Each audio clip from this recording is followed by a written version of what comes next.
నమస్కారం అండి. అంతర్యామిలో ఈరోజు అంశం అద్వితీయ భాగవతోత్తముడు.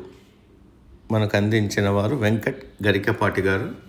వివరిస్తున్నది మీ విజయభాస్కర్.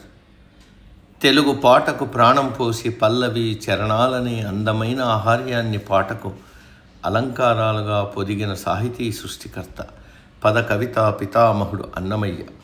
పాట పాడుకునే ప్రతి తెలుగువాడు గుర్తుంచుకోవాల్సిన పావన చరితమైనది. ఎన్నటికీ కొత్తదనం చెడని పదాలతో, భక్తి ప్రపత్తులతో శ్రీ వెంకటేశ్వరుణ్ణి తన సంకీర్తన కుసుమాలతో అర్చించిన వాగ్గేయ శిరోమణి అన్నమయ్య. ఆయన రాసిన వాటిలో ఆధ్యాత్మ శృంగార సంకీర్తనలు ఉన్నాయి. ప్రతి ఆధ్యాత్మ సంకీర్తనలోనూ దేవదేవుడికి నీరాజనాలు అందిస్తూనే మనకు సన్మార్గ ప్రబోధం చేశాడు. మనుషులు భగవంతుణ్ణి చేరే క్రమంలో ఎంచుకునే మార్గాలు పలు విధాలన్న అన్నమయ్య నవవిధ భక్తులను తన ఆధ్యాత్మ సంకీర్తనలో విశదంగా ప్రకటించాడు. ఆయన రాసిన వైరాగ్య సంకీర్తనల్లో లోకనీతి, జీవితాన్ని సార్థకం చేసుకునే రీతి గొప్పగా కనిపిస్తాయి. శృంగార సంకీర్తనల్లో జీవాత్మ, పరమాత్మల ఐక్యాన్ని చాటే అమలిన శృంగారం అపురూపమైన పదాలతో భాషిస్తూ సంగీత సాహిత్య ప్రియులను అలరిస్తుంది. ప్రబంధ నాయికలు అష్టవిధాలే అన్నమయ్య వర్ణించిన నాయికలు వేనవేలు. పదకవితా పితామహుడి శృంగార సంకీర్తనల్లోని భాగవత మధుర భక్తి ఎనలేని ఆహ్లాదాన్ని కలిగిస్తుంది. భక్త జయదేవుడు రచించిన జగత్ప్రసిద్ధమైన గీత గోవిందం కావ్యం అన్నమయ్య శృంగార సంకీర్తనలకు ప్రేరణ. మధుర భక్తి అనగానే మనకు గుర్తొచ్చేది శ్రీమద్భాగవతంలో గోవిందుడితో గోపకాంతలు చరించిన సమనహోర వైచిత్రి. మధుర భక్తిలో దేవదేవుడితో ఐక్యమవ్వాలన్న తపన తప్ప వేరే విషయాలు ఏవీ భక్తులకు గుర్తురావు. అన్నమయ్య కూడా ఎన్నో సందర్భాల్లో గోపికగా మారి తాను గోవిందుడి సాన్నిధ్యాన్ని ఎంతగా కోరుకుంటున్నాడో సంకీర్తనల ద్వారా తేటతెల్లం చేశాడు.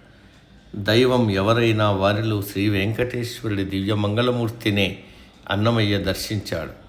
వెంకటాద్రి నృసింహుడు, వెంకటగిరి సీతాపతి, శ్రీ వెంకటకృష్ణుడు అంటూ ఆయా దైవాలను మనోహరంగా కీర్తిస్తూ వెంకట పదముద్రను వినయపూరితంగా అలంకరించడం అన్నమయ్య సంకీర్తనల్లో దర్శనమిస్తుంది.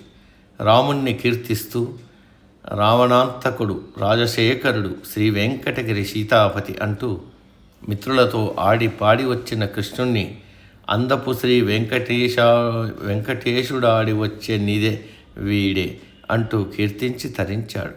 దైవం ఎవరైనా అన్నమయ్యకు శ్రీ వెంకటేశ్వరుడే కదా.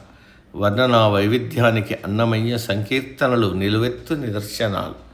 ఉగ్ర రూపంతో నవ్వులు రువ్వుతూ కళ్యాణ నరసింహుడిగా చెలితో పరాచికాలాడుతున్నట్లు నారసింహుణ్ణి పలు రకాలుగా వర్ణించాడు. అలాగే బాలకృష్ణుడిగా, గోపికలతో సరస సల్లాపాలు నెరిపే గోవిందుడిగా, గీతను ప్రబోధించిన జగద్గురువుగాను ఎంతో తాదాత్మ్యంతో వర్ణించి తన సాహితీ గరిమను చాటాడు. అన్నమయ్య సంకీర్తనల వైశిష్ట్యం గురించి చెప్పాలంటే మాటలు చాలవు. ఆ సంకీర్తనలు తెలుగు జాతికి లభించిన పెన్నిది. ఫాల్గుణ బహుళ ద్వాదశి అన్నమయ్య వర్ధంతి. ఈ సందర్భంగా ఆ ద్వితీయ భాగవతోత్తముడికి మనసారా నివాళులు అర్పించడం మినహా మనం ఏమివ్వగలం? సమాప్తం. సర్వే జన సుఖినో భవంతు.